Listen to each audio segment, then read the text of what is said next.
Hello future people, and welcome to Great Uncle John's weekly video log. This is episode number 9. It is March the 4th, 2018. So we have a couple of months of 2018 under our belts.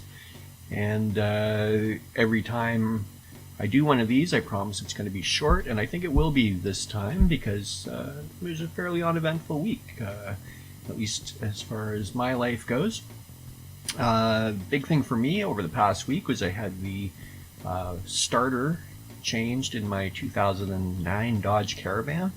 That worked out really well. I had gone to a Canadian Tire to pick up some items, and when I came out, it wouldn't turn over, and I've been having sort of an intermittent problem with the starter on my Dodge, which has been very, very good to me. We've had it for a few years now, and it's cost me very little money other than regular maintenance. And anyway, it wasn't turning over, and I had replaced the battery a couple of months ago thinking that was the issue, but I guess it wasn't. So it wouldn't start. I had it taken into the bay at Canadian Tire. The next day they said that it was the fob that needed to be reprogrammed. They weren't quite sure what it was, but they couldn't do it. It would need to be towed to the dealership. I called CAA. It was towed to Southbank Dodge. Canadian Tire didn't charge me. Thank you, Canadian Tire. And when I got it to Southbank Dodge, they told me that it was a recall and that they were going to do the work for free. So yay, the car god smiled on me over the past week. So I got that problem taken care of without it costing me a cent. That's about it in my own life. Weather's been mild, I guess typical late February weather. It was rainy for a couple of days. We got rid of a lot of snow, and then it snowed again. So we're very gradually transitioning to spring. You can almost feel it in the air. Let's see, in Ontario politics, Patrick Brown has dropped out of the Conservative race. He was in, and then he was out, and then he's back in, and he's out. So I guess he'll stay out this time. Yeah, I'm assuming that a year from now, he'll be a footnote that people won't remember his contributions, if you can call them that, to Ontario politics.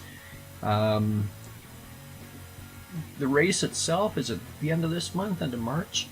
Again, I'm predicting Carolyn Mulroney, so I'll stick to that prediction. In national news, let's see, a budget was released this week, and I didn't pay a whole lot of attention to it. I probably should be more of an engaged citizen. I should perhaps read the budget and understand what's in the budget, or at least follow news coverage of the budget. But I don't know. What did I pick up? I picked up that there's going to be $100 million in taxes collected from marijuana in 2018, and they expect that to go up to $300 million in 2019, assuming they get the legalization process completed this year. So I think that's going to be a boon to the Canadian economy. That's just taxes. It's going to create jobs. It'll be interesting to see how this develops. My marijuana stocks kind of took a beating through February. I did well in January. I sold early in January. I was carrying tragically hip stock and I bought it low, sold high like they tell you to do in January. Made some money on that, and then all the marijuana stocks crashed out through February. And I'm currently holding three stocks: Tetra Biopharma, which is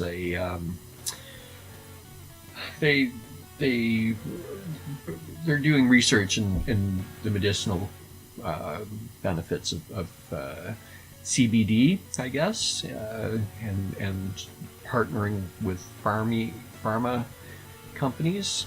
I have Phi Vita, which is a CBD beverage company, and I'm with Nutritional High, which is a branding company that's going to brand food. So I think consuming marijuana by ingestion, either by drinking or eating it, is going to be the wave of the future. I don't think smoking cannabis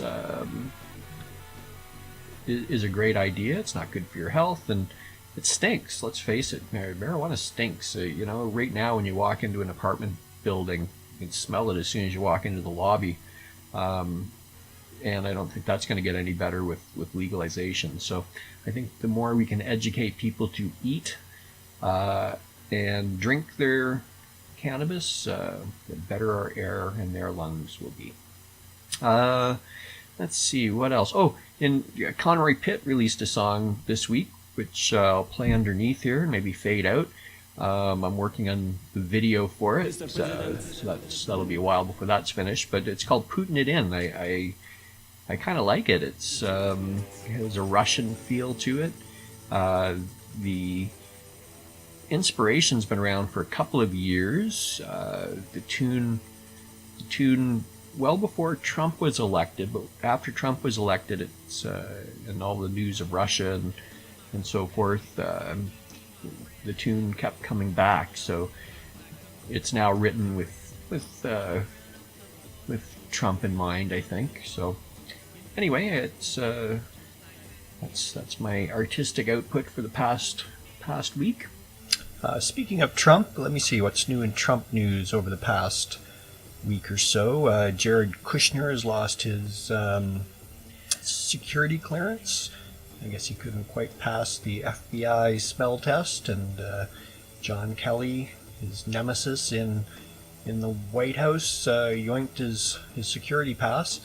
It also came to light that he did get money from people who he worked with through his job, whatever that is, at the White House. So people would come and visit him at the White House, and then he would get his business, or his family business would get loans afterwards. And also it was reported that he was trying to get a loan from Qatar when he was in the Middle East working for the White House on his Middle East peace plan initiative that he's supposed to be working on. And when Qatar wouldn't give him a loan, he got Trump to it's very convoluted. Got Trump to side with Saudi Arabia in a regional dispute they were having, and it's mind-boggling how much corruption and unethical behavior seems to be going on with this administration. It is, and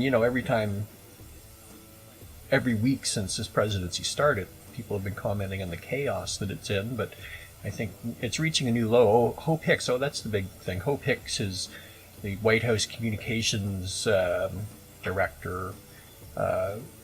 First, she appeared before the Senate Intelligence Committee and admitted to have told white lies for Trump, and he got mad at her and yelled at her, and then she quit. And she was apparently one of his last links to sanity. She would talk him down and massage him and sort of keep him semi on track. And I guess with Jared and his wife Ivanka probably leaving, I imagine he'll be gone by the end of March. Who's left to keep to babysit Trump?